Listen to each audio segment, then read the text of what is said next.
Hello, you are listening to an episode of Trade Talks, a podcast about the economics of trade policy. I'm Soumaya Keynes, the US Economics and Trade Editor for The Economist.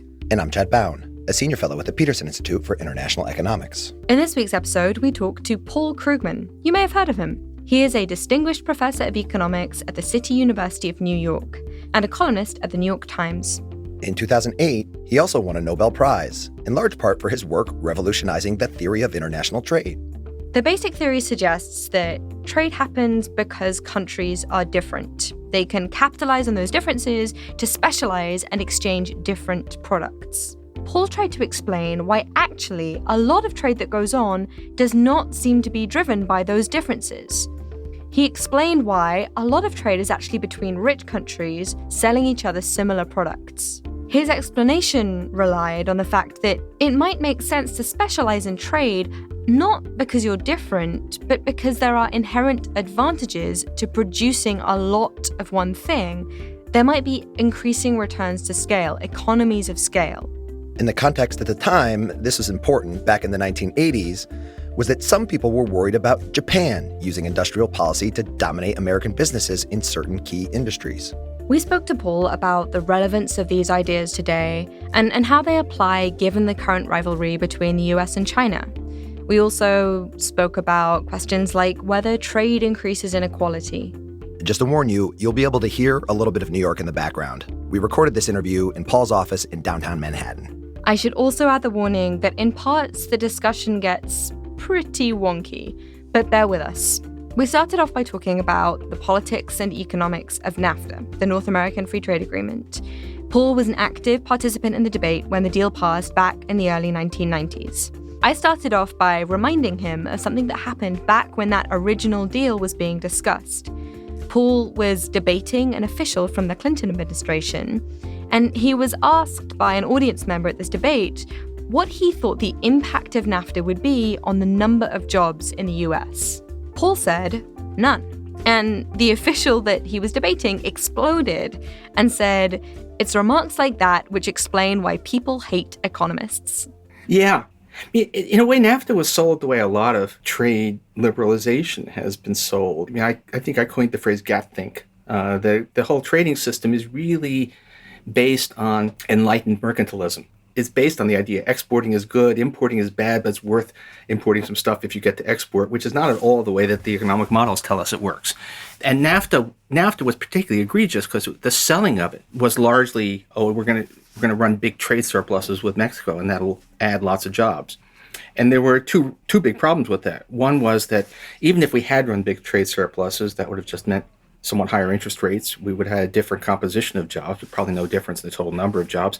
And furthermore, we did not end up running big trade surplus with Mexico because, the years before NAFTA, Mexico was flavor of the month, and there was a lot of capital flowing in, and Mexico was running big current account deficits. But that, as it so often does, ended in grief. And pretty soon afterwards, Mexico was forced to run big trade surpluses, and those are now down. But it's still, the whole notion that Mexico was going to be a sink for U.S. products was ill-advised, and it was obvious, even in 1993, I think, when I wrote something about it, that was not going to happen. So that was bad argumentation. I'm pretty sure I know why we did NAFTA, which had nothing to do with any of that. We did NAFTA because it was a foreign policy move. You had a reformist government in Mexico. Mexico was actually moving towards becoming a genuine democracy, and they had basically asked for an agreement, and to have turned them down would have been a slap in the face of the reformists. So it was the real motives. Actually, it's a lot like trade in general. A lot of the whole post-war trading system, whatever the economics may be and whatever the ostensible arguments for it, a lot of it was based on the belief that trade promoted peace. And in this case, it was, let's offer opportunities to our southern neighbor who seems to be getting a little bit more of our current place. So it's all water under the bridge. The main thing now is NAFTA created facts, as they say in the Middle East, and those facts make it very, very hard to unravel it, and so we aren't. So we're not unraveling NAFTA, but now we have this new version, the USMCA. If you were a spin doctor in the Trump administration, how would you be trying to sell it in a more economically responsible way? Oh, well, relative to no deal at all, it would be hugely, hugely disruptive to break this thing up. If you buy an American car, where is that car made? And the answer is, well, all over North America, including Mexico. And the wiring might be done in Mexico. The engine might be from Mexico. So to suddenly throw up barriers, you might be seeing some new auto plants opening, but you'd be seeing auto plants closing all over the place. And it would, in fact, at least in those industries that are tightly integrated, they would be losing a lot of market share to European and Japanese producers.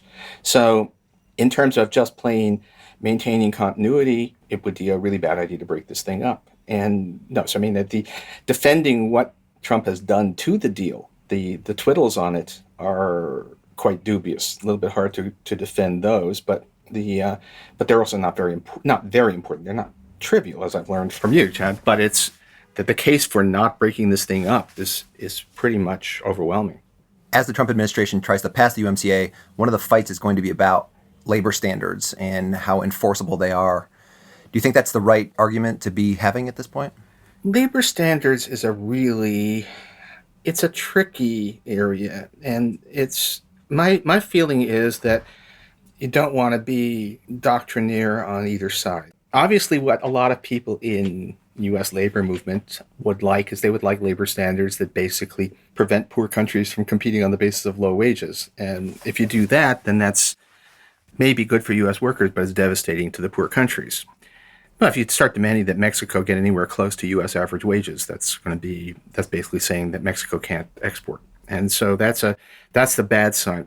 That said, there's some wiggle room and some opportunity to help Mexican workers a little bit. There's some range in which you have to imagine that having an externally imposed labor standard will in fact mean somewhat higher wages for Mexicans in export sectors, and that's good for Mexico. It's good for those workers, and it probably doesn't hurt their exports very much. In a way, it's like the minimum wage debate here.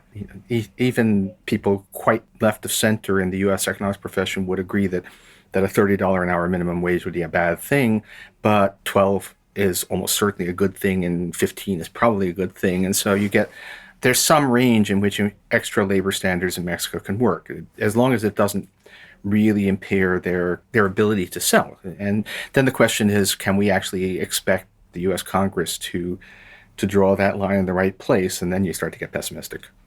Thinking about the debates that we're about to have and also how NAFTA and trade has been referred to by the Trump administration, there's this idea that trade deals are the boogeyman.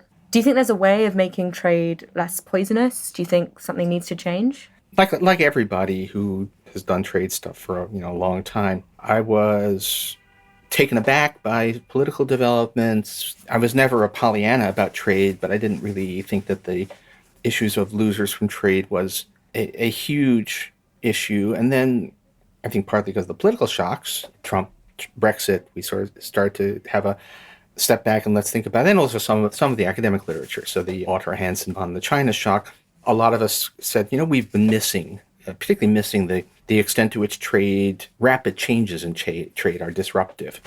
And I think that was fair to say that we had not fully taken on board the troubles trade can cause. That said, I've been working on this stuff a bit more recently, and I think we may have swung too far in the other direction, that we're taking what is really, in terms of substance, is much more of a one-time episode than an ongoing thing, and making it central to our story. The China shock is really from late 90s up till about 2006, the peak of the housing bubble here, the big swing of the U.S. into trade deficit more or less corresponds to that. And since then, actually, it's hard to get much in the way of a trade shock in your stories, either aggregate or on the China front, so that we made the economics is really not a ongoing thing. And the politics, it's not at all clear that there's a big constituency demanding protectionism. And I've been just looking at some metrics. It basically was not raised at all in the midterm. And there doesn't seem, on NAFTA, who's the constituency demanding changes? This seems to be almost entirely Trump and a couple of people he brought into the White House. There's really no strong interest group behind it. So maybe this is something of a passing storm. It looks like immigration has much more resonance with at least part of the electorate than we used to think it would. But trade hasn't really caught on with anybody except a really inner circle around Trump. Can I push back on a couple of things? So one could interpret from the absence of trade in the debate around the midterms as actually reflecting a lot of consensus between the Republicans and the Democrats on this issue. If the Democrats didn't think that they could beat the Republicans in terms of being tough on trade, then why would they bring it up? And then the other point, I suppose, is that the steel industry has obviously been a very vocal advocate for protectionism, and they've got what they wanted. Cars is obviously very different. And then finally on China, it does seem like there's definitely on Capitol Hill among, in Congress, there's this, a desire to really toughen up there. And not just because of manufacturing job loss necessarily, but a kind of general sense that something needs to be done about all the issues that were mentioned by the Trump administration there. Yeah, I think you want to say, steel. I mean, if you go narrow enough, you can find an individual industry, although even some parts of the steel industry don't seem too happy with this stuff. Because but all the downstream industries, like autos, are not at all happy with what's gone on. And then what I thought was striking was that Republicans weren't running on, we have a president who's standing up to foreigners on trade. It just wasn't there. You just can't. I mean, the surveys of what were the themes of campaign ads don't even mention trade as an issue. It's just not on the list, and because it just wasn't out there. And so I think there's really nothing happening on that front. China is a different case. I mean, the Chinese are bad actors in ways that I think a lot of people can agree on. Although then we start to, if you think the bilateral trade imbalance is the key measure of Chinese misbehavior, then we have a real argument. And I think you find relatively few economists who would agree. But intellectual property, there was a period, it's not relevant now, but when the whole world was depressed and at the zero lower bound on interest rates, the Chinese undervaluation of the renminbi was a real issue. So I think you can argue that there is a genuine problem with China. And then if we ask, how does this change our view of, does something need to change the way we deal with trade?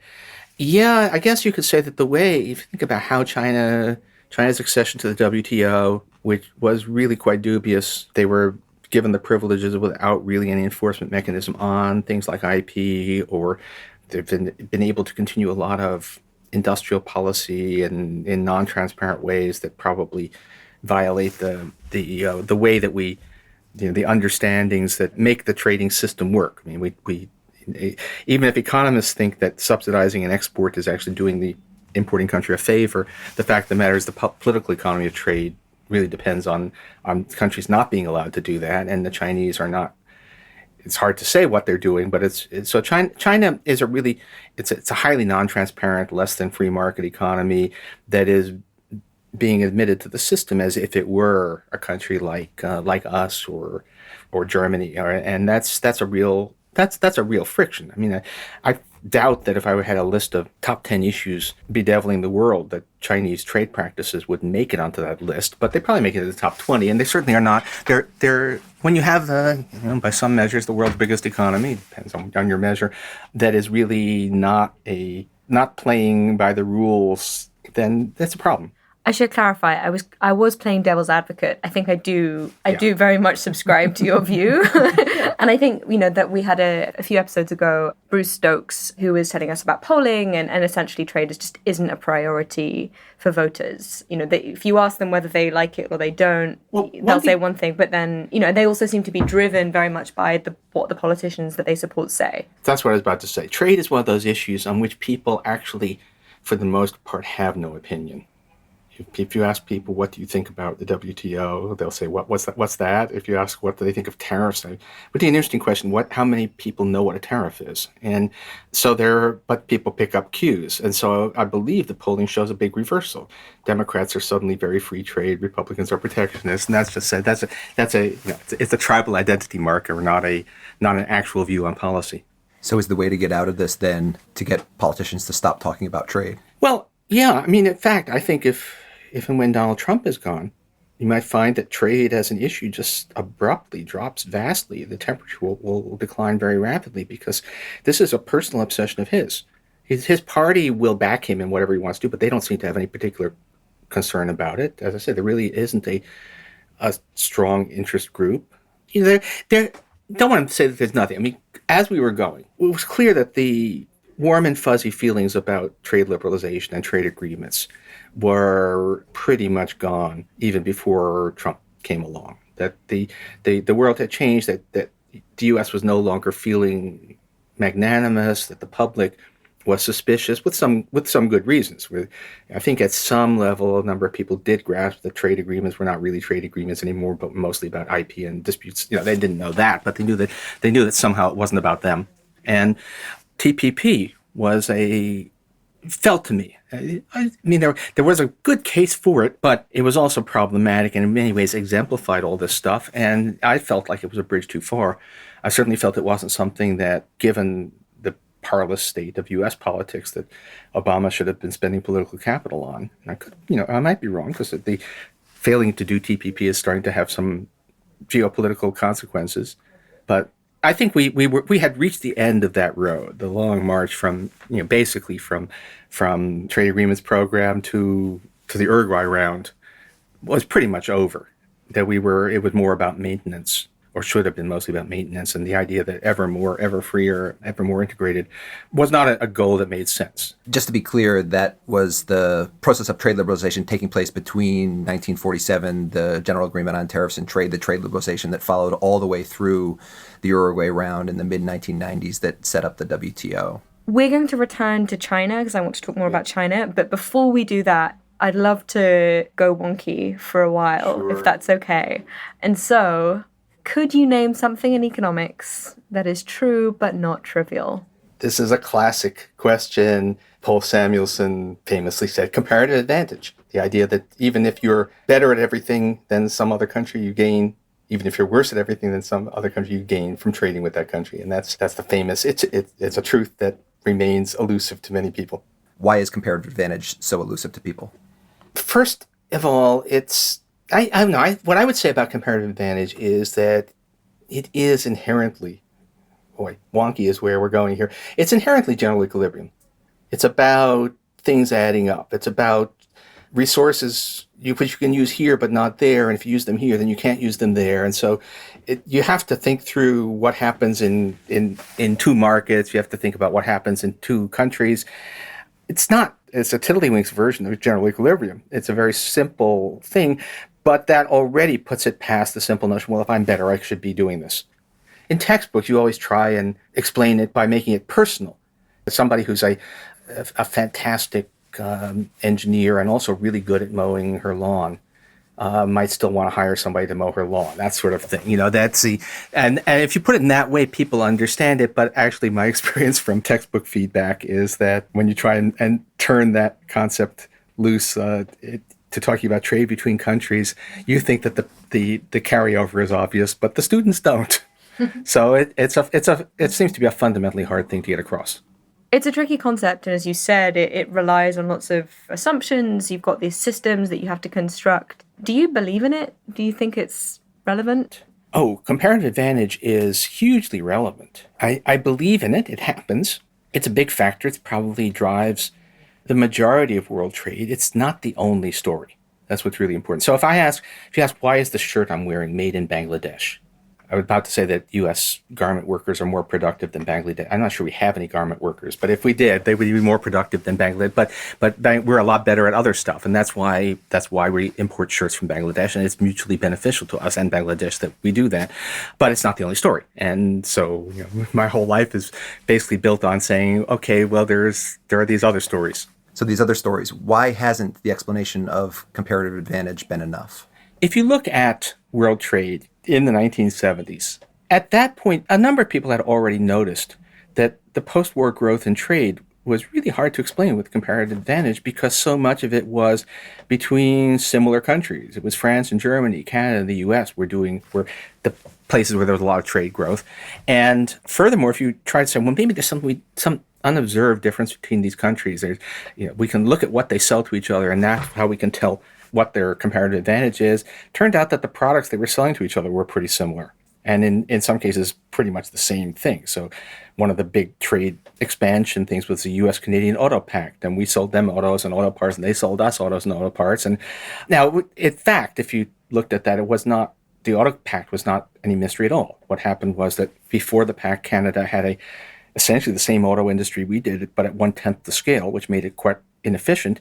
And by specializing on a limited range of products, exporting those and importing stuff, they got big gains in efficiency, and we got some gains in efficiency. So it was all about increasing returns, the inherent advantages of specialization, which is kind of an obvious thing, but one of those obvious things that somehow wasn't at all part of the way we talked about trade because we didn't know how to model it formally. And what happened in the late 70s was that several people simultaneously and independently, me among them, said, if we take these kind of silly but clever models for industrial organization that we've been developing, and we could use those to make sense of and formally model increasing returns trade, that gives you another layer of explanation for trade. It explains why we have trade between similar countries, and so much of it is intra-industry trade.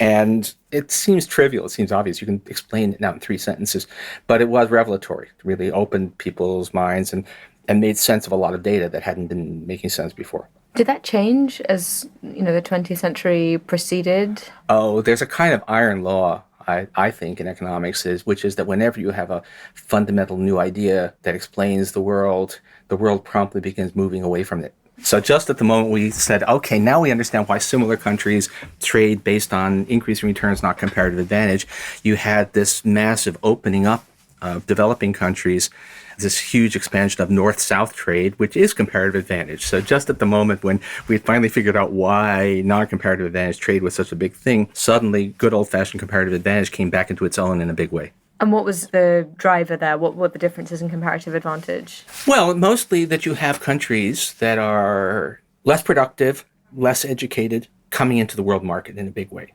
Obviously, the biggest of those is just China. China goes from being a hermetic, autarkic nation to joining the world economy. But also there was this massive move towards trade liberalization. Emerging markets, developing countries had spent the first 40 years after World War II trying to develop with import substituting industrialization by limiting imports, focusing on their domestic markets. They kind of en masse decided to turn that around and start making things open to the world market. Mexico actually made the big move before NAFTA. There was a really drastic liberalization in Mexico between 85 and 88. And then in the years that followed, you really see this happening all across. You see it happening in India, which used to be incredibly inward-looking. So all of these countries that are very different from the United States and Europe are now joining the world market, which opens the opportunity for a lot of trade that's based upon the fact that they're different. Comparative advantage is essentially trading to take advantage of your differences. And what that often means, Bangladesh is my favorite case now, is I think in Bangladesh the real issue is that they're just for whatever reason, development remains largely mysterious, but they're just a less productive economy. But there are some things where that seems to matter more than others. And the place where it matters least is apparel. And so countries that are kind of backward economically will often still be pretty good, have something like 40% of advanced country productivity when it comes to sewing clothing together. And when those countries opened up to world markets, you suddenly had this huge increase of trade based upon comparative advantage and with labor-intensive or fairly simple things that don't require as sophisticated an economic ecosystem really taking off in developing countries. So that's the return of comparative advantage trade. And then there's one more thing, which is the box. So containers make it's not so much the cost of getting across the ocean as it is the cost of getting it on and off the ship and on to the next. And so containerization really reduced the cost of doing business between countries and particularly the cost of keeping track of stuff. And I think it's mostly containerization that lets you break up value chains. So all of a sudden, there's a whole new range of potential labor-intensive stuff, which is we started importing a lot of electronics from China. Now it's starting to be that China is really exporting electronics. But for a while there, it was basically just taking electronics created in other places and putting them into plastic containers. So you have a whole new range of industries which are also available for this comparative advantage trade. So that was a big, big change in the world. When I started teaching trade in the late 1990s, I used a lot of your work, including your piece in Scientific American with Robert Lawrence. And that piece basically made the point that international trade with developing countries at that point was not the cause of rising wage inequality in the United States. Can you walk us through that argument? Yeah. Well, my preferred work on that is not the piece with Lawrence, because we moved on a bit. And I did a Brookings paper in 95, but and a number of other things. So I think there was never a question that the direction was, as the critics said. We've known for a long, long time that if you trade with countries that have got different resource mix than you do, it is going to move the distribution of income. And in particular, if you are a skill or an education abundant country with a lot of highly educated workers, and you trade with countries that are less so, that's going to move the distribution of income in your country against people with less education, and in fact, reduce their real wages. It's not just a relative change, but an actual real reduction in wages.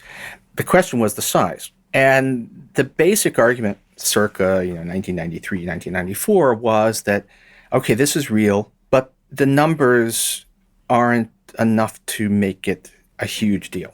So at that point, imports of manufactured goods from developing countries were around 2% of GDP.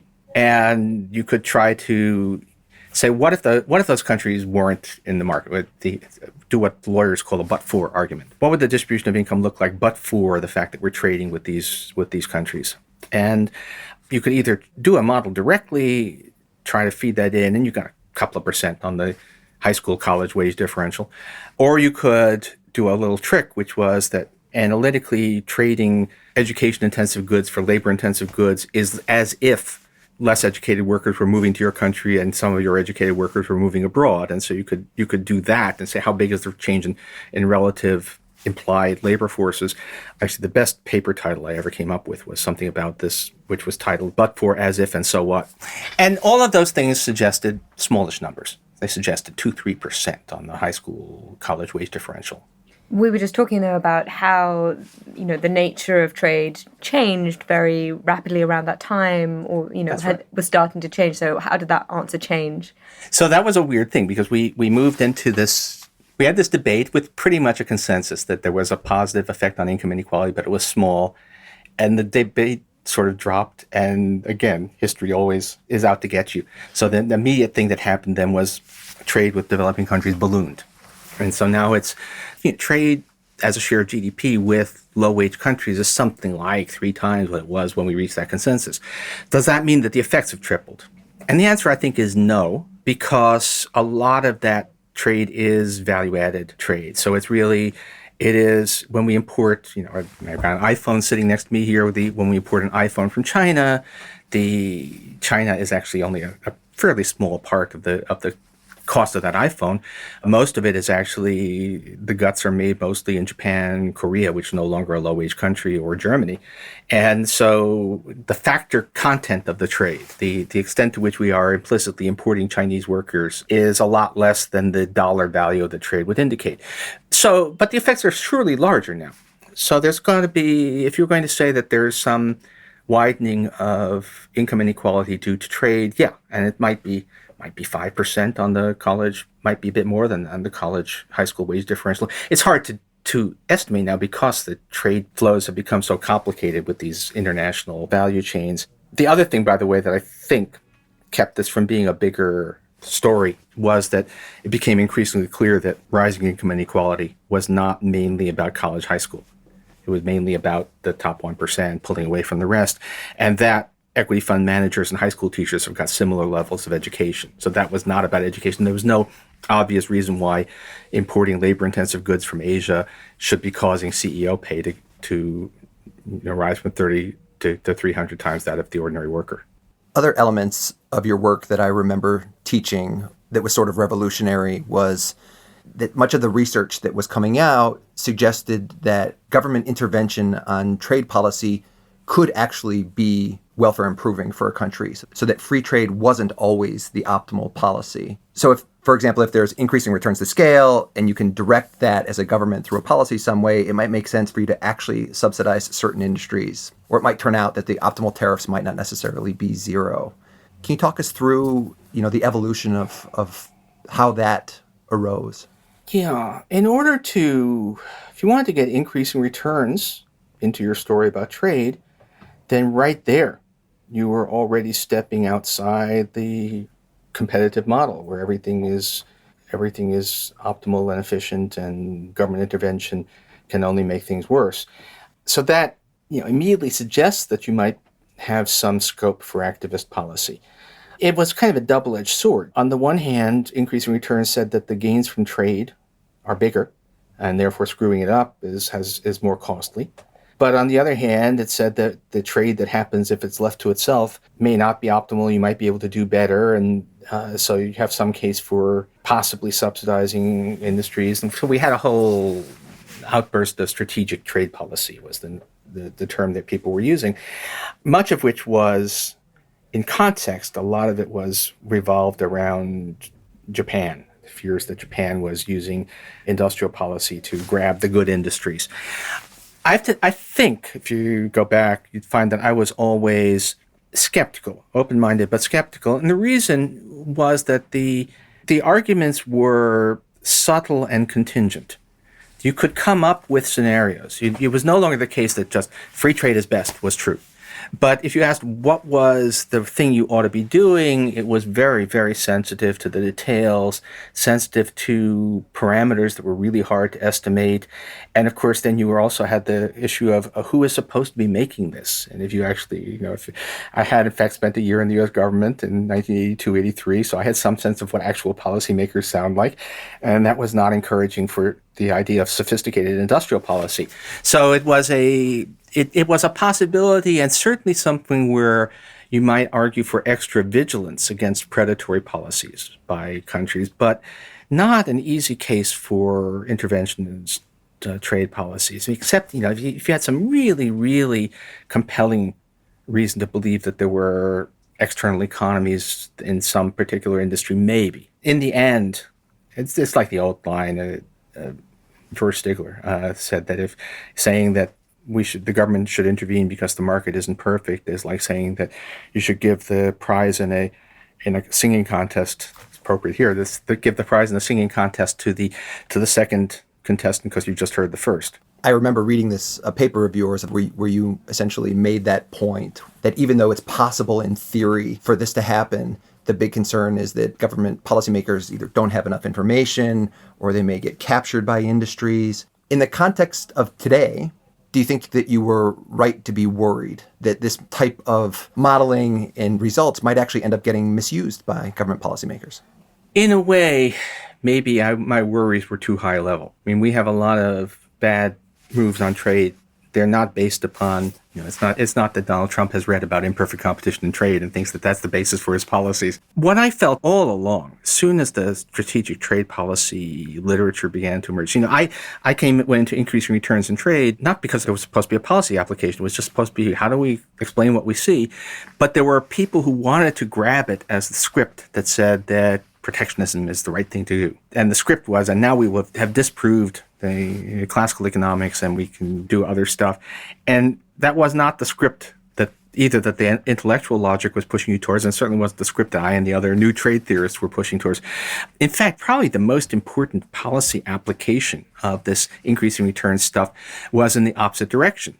If you go back to 1992, Single European Act and all of that, there were claims about big gains from integration that rested heavily on fairly abstruse and, I have to say, very fragile models. And they were using increasing returns models to justify more liberalization, not less. As it turns out, I think it's very hard to make the case that those big gains ever did materialize. So that was also kind of an abuse of the models. But in practice now, when we have bad trade policy, it's cruder than any of that. It's not that the protectionists in the U.S. or the Brexiteers are misusing strategic trade policy arguments. They're people who haven't understood what David Hume was saying in 1753. We're worrying way too much about high-level thinking. I want to bring us back to China. If you think about any country where returns to scale are in effect, then China's the obvious example. I suppose, of anywhere, is it possible that they could get it right? That they could direct industrial policy in a way that actually does make them richer? Leave policy aside for a moment. If we look at what China does, the overall pattern of what they export is pretty much reflects fundamentals, I think. They're still relatively low skill, low wage, coming up, but they're still that kind of country, and they export mostly labor-intensive products. And the overall pattern of Chinese trade is comparative advantage driven. When you look within that, particularly if you look at the geography of production within China, it's a glorious case of industrial clustering. There's a button city, there's an underwear city, there's a cigarette lighter city.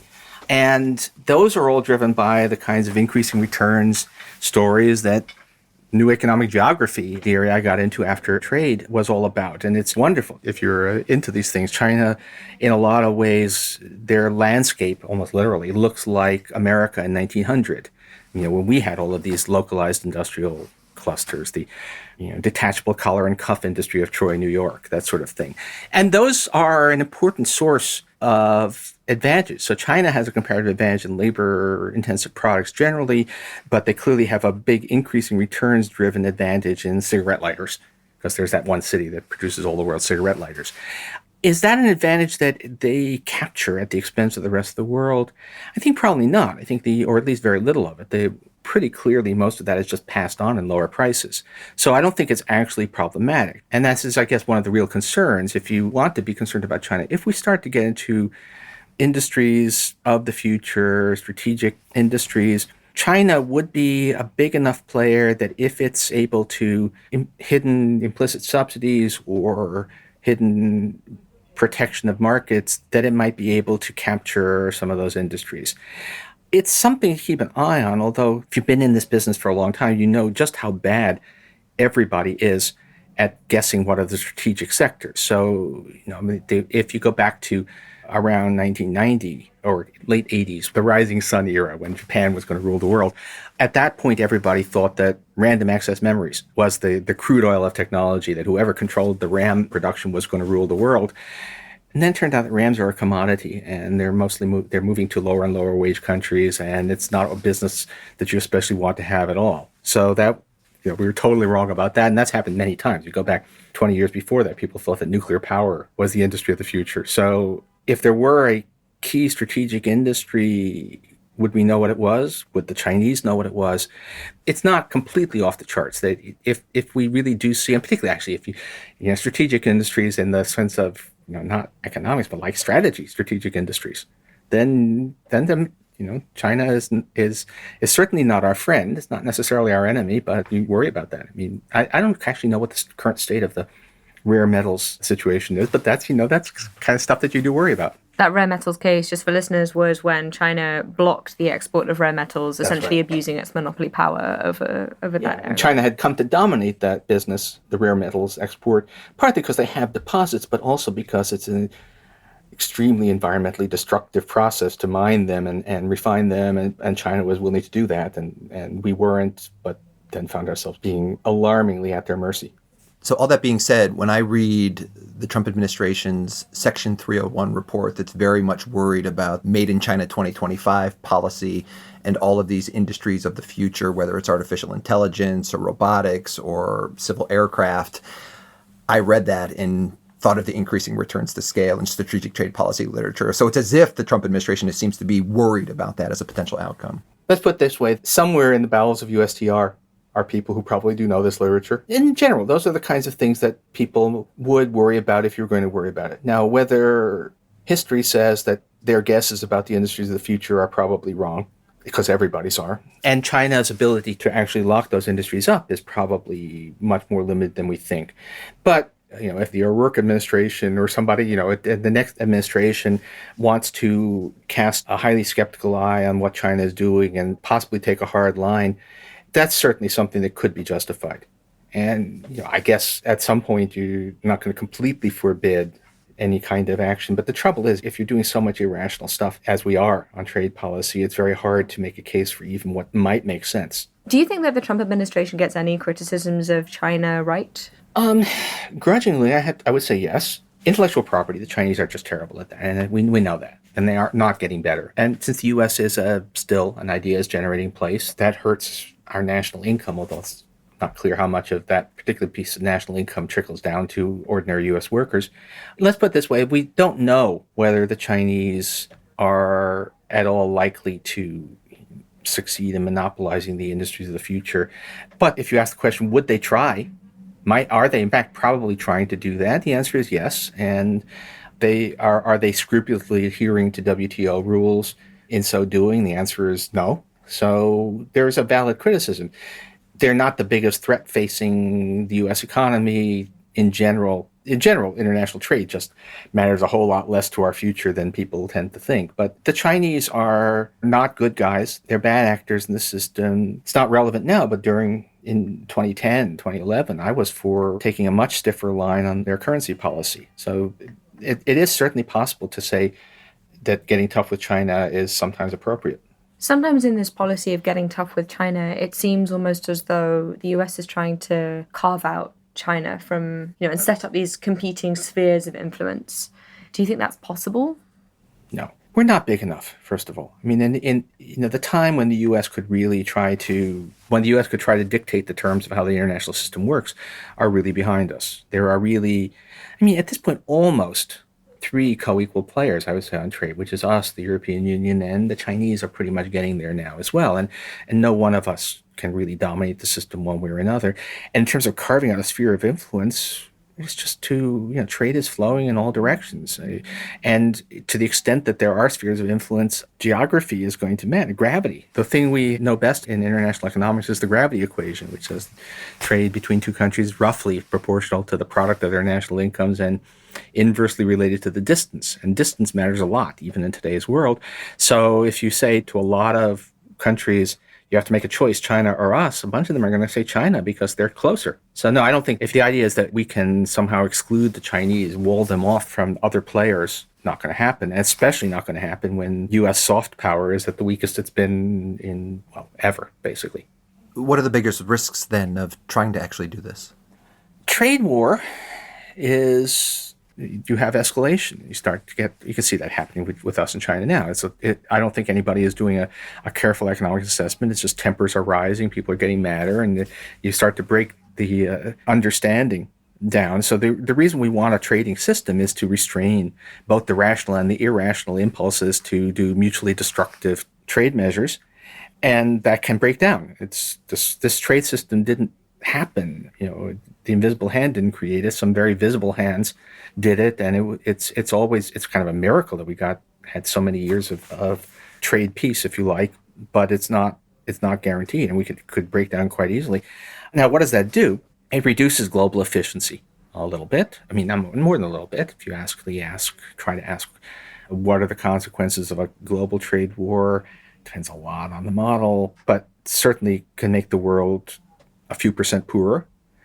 It's particularly bad. It's not equally spread, so small countries left out in the cold can be hurt a lot, and that in turn has all kinds of implications, human, social, and politically. The idea that free trade promotes peace is a little flaky, but if you ask, could a global trade war create crises that would lead to war? Yeah, it could. And then I think the lesson from the China shock story is that long run impacts don't tell the whole story. You've got to think about disruption. We've had an international system built upon open markets. We have these complex globe-spanning productions networks. Get into a trade war and you're suddenly disrupting that, and you're leaving a lot of capital, a lot of workers doing the wrong thing in the wrong place, given the changed environment. So there's a lot of disruption along the way. I've made this joke. It's about people who say that, well, there was a China shock, therefore we should have protectionism. But that China shock is more than a decade in our past now. And then it becomes like the old joke about the motorist who runs over a pedestrian, says, oh, I'm sorry, let me fix that, and backs up and runs over the pedestrian again. I have a final question, which is, are you enjoying trade being in the news again? And will you be a bit sad when all of this goes away? Oh, yeah. Look, if you're a wonk with particular areas of policy expertise, and also now, in my second career or whatever it is as a newspaper pundit, it's always a special pleasure when events bring the two halves of my life together. I used to teach a trade course at Princeton, which was mostly more like a Chad course than a trade theory course. It was at the Wilson School, and it was trade policy, and it was institutional, and it was getting harder and harder to teach because there really wasn't anything happening. Trade policy was just such a boring field to it. And now, we got Trump making it a big issue. So it's in my comfort zone. I mean, obviously it doesn't mean I'm really wishing for a global trade war, but it does make my life a little more pleasant in small ways. Paul, thank you so much. Thank you.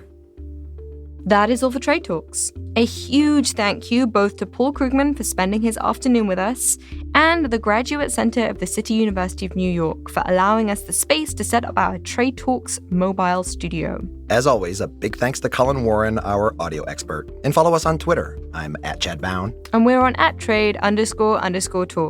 That's not one but two underscores, @trade__talks. Because when it comes to trade talks, taking 2 weeks holiday around this time of year is better than one. I think we should take 3. 3 weeks? We need your voice to get better. It's getting better, don't worry. Mm-hmm.